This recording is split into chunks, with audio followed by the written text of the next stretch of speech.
Hello again. We are continuing with Pelican Cove, Chapter 7. Today's Tuesday, and Chapter 7 is Back in the Game.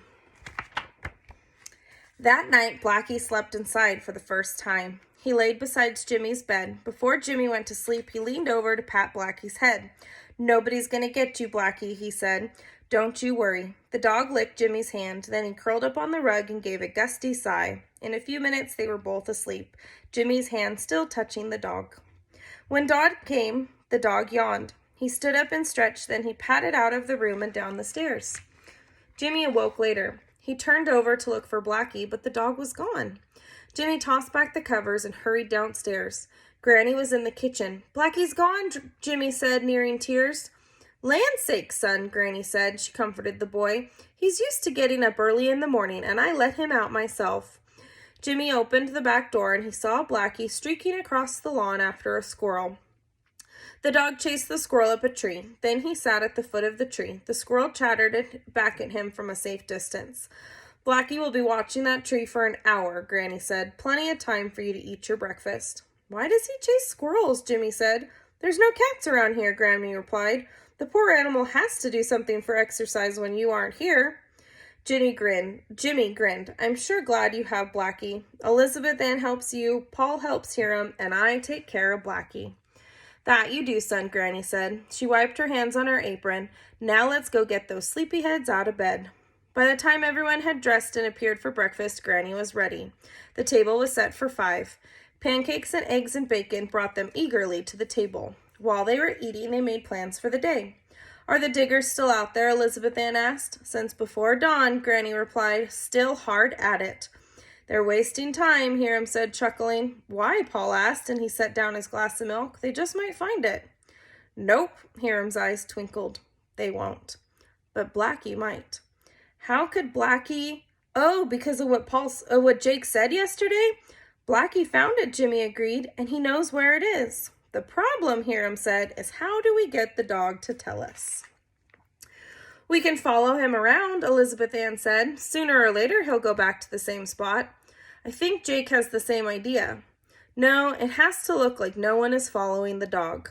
"So how can we follow him without following him?" Jimmy said. "We can't, but you can," Hiram said. The children all looked at him in surprise. "Jimmy has been playing with Blackie ever since he arrived. Everybody around here has seen them playing in the summertime. They expect to see the two together." "True," Granny said. "But what about Jimmy? Aren't you putting him in some kind of danger?" "Well," Hiram replied, "it is like you said. What real danger is there? But just in case, we can put a bug on him." Jimmy's eyebrows shot up. "A bug? An electronic bug? Like in detective stories?" "That's right, Jimmy," Hiram said, warming up to the subject. "Maybe we could use 2. A locator on Blackie and a listening bug on you. Then if we lost one, we would have the other." Granny tried not to laugh, but her eyes were twinkling. "Oh, Hiram, you're just as bad as the children. You've been reading too many detective stories." "Oh, Gran," Elizabeth Ann said, "it would be fun." "Granny, please let us," Jimmy and Paul said in agreement. Granny threw up her hands. "All right," she said, "but if this gets out of hand, you have to stop. I do have a responsibility to your parents." "I'll be right with them," Hiram said, "every step of the way." "I bet you will," Granny said. They then drove into Abbeville to get the equipment. The salesman at Electronics Incorporated helped them select on just what they needed. "These will do just fine," Hiram said. "What do I owe you?" The salesman quoted the price, and Hiram whistled. "Whew, that's a lot of money for 2 scraps of metal." The salesman looked at the old man and then said, "Well, do you need it very long?" "About a week should do it." "How about a rental?" "A rental?" "Sure," said the salesman. "Don't do too much of a turnover in surveillance equipment. I'll rent the bugs to you for 1 week. Bring them back in good condition, and everything's A-OK." A smile returned to Hiram's face. "And that's great," he said. "We will do it." "Are you guys setting up a detective agency?" the salesman asked. Hiram shook his head. "No, nothing like that. Just a little fishing job." "Well, let me know what kind of fish you reel in with that baby," the salesman said. "Just bring him back in good condition if you expect a refund." "Okay, kiddos," said Hiram, "we're back in the game." But when they reached Land's End, Granny met them on the porch. "Blackie's gone," she called. "I can't find him anywhere." Jimmy got out of the truck as soon as it stopped. "Jake's got him." Granny stopped him before he could charge down the beach. "Wait, Jimmy, we don't know that." Jimmy's face was white under his freckles and his eyes were stormy. "You know he did. I'll get him if he hurt Blackie." "Settle down, son," Hiram said. He stopped beside Jimmy. "Okay, we'll go look. Maybe he's down at the amusement park." They went down the beach path in a single file. When the walking was easier, they turned down the beach. "See, Jimmy," Hiram said. He pointed at the tracks on the wet sand. "He went this way. He's probably on his rounds." Elizabeth Ann ran ahead. "Hey, look!"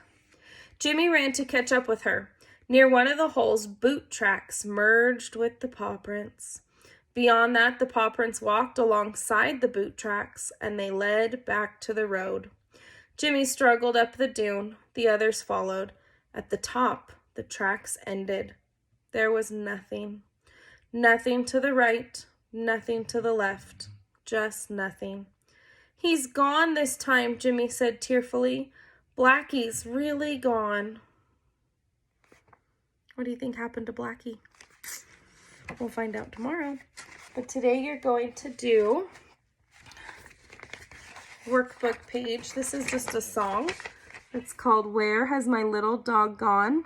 So I included the sheet music because I know some of you guys play instruments and even know how to do it, or you could have mom or someone look it up on YouTube, or I guarantee moms probably remember the song about "Oh, where has my little dog gone?" Okay, and then the next one is called "Right on Track." And this one says, Jimmy saw boot tracks in the sand with paw prints alongside, and then he followed them to where the prints ended. He knew that someone had taken Blackie. Choose one set of the tracks below and tell what you think might have happened. What if you saw those tracks in the sand? So you're going to pick one set of these tracks that are given, and you're going to make up your own little story as to why you think those two types of animals or people and animals would be walking together. Just a couple sentences, just to be creative, okay? All right, that is it for Tuesday. I will see you guys tomorrow.